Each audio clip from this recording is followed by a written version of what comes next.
जीवन मंत्र डेस्क। गौतम बुद्ध की एक प्रचलित कथा के अनुसार एक दिन सुबह सुबह सभी शिष्य बुद्ध के प्रवचन सुनने के लिए एक साथ बैठे हुए थे। कुछ देर बाद बुद्ध अपने साथ एक रस्सी लेकर आए। तथागत के हाथ में रस्सी देखकर सभी शिष्यों को हैरानी हुई। बुद्ध अपने आसन पर बैठे और उन्होंने रस्सी में एक के बाद एक 3 गांठ बांध दी। इसके बाद उन्होंने शिष्यों से पूछा कि क्या ये वही रस्सी है जो गांठ बांधने से पहले थी। इस प्रश्न के जवाब में एक शिष्य ने कहा कि तथागत, इसका उत्तर थोड़ा मुश्किल है। ये हमारे देखने के तरीके पर निर्भर करता है। एक तरह से तो रस्सी वही है, इसमें कोई बदलाव नहीं है।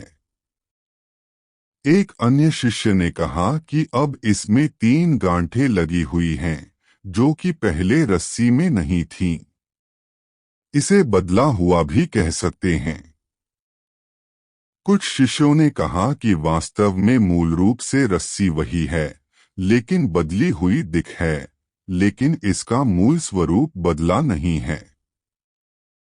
शिष्यों की बात सुनकर बुद्ध ने कहा कि आप सभी सही बोल रहे हैं। अब मैं इन गांठों को खोल देता हूँ। ये बोलकर बुद्ध रस्सी के दोनों सिरों को खींचने लगे। बुद्ध ने पूछा कि क्या इस प्रकार रस्सी की गांठें खुल जाएंगी? सभी शिष्यों ने कहा कि नहीं, ऐसा करने से तो गांठें और ज्यादा कस जाएंगी। इन्हें खोलना और मुश्किल हो जाएगा। बुद्ध ने कहा कि ठीक है, अब एक अंतिम प्रश्न, इन गांठों को खोलने के लिए हमें क्या करना होगा? शिष्यों ने कहा कि हमें इन गांठों को ध्यान से देखना होगा, जिससे हम जान सकें कि इन्हें कैसे लगाया गया है। इसके बाद हम गांठें आसानी से खोल सकते हैं। बुद्ध इस जवाब से संतुष्ट हो गए और उन्होंने कहा कि ये सही बात है। हम परेशानियों में फंसे रहते हैं और बिना कारण जाने ही उनका हल खोजने लगते हैं, जबकि हमें पहले समस्याओं के मूल को समझना चाहिए।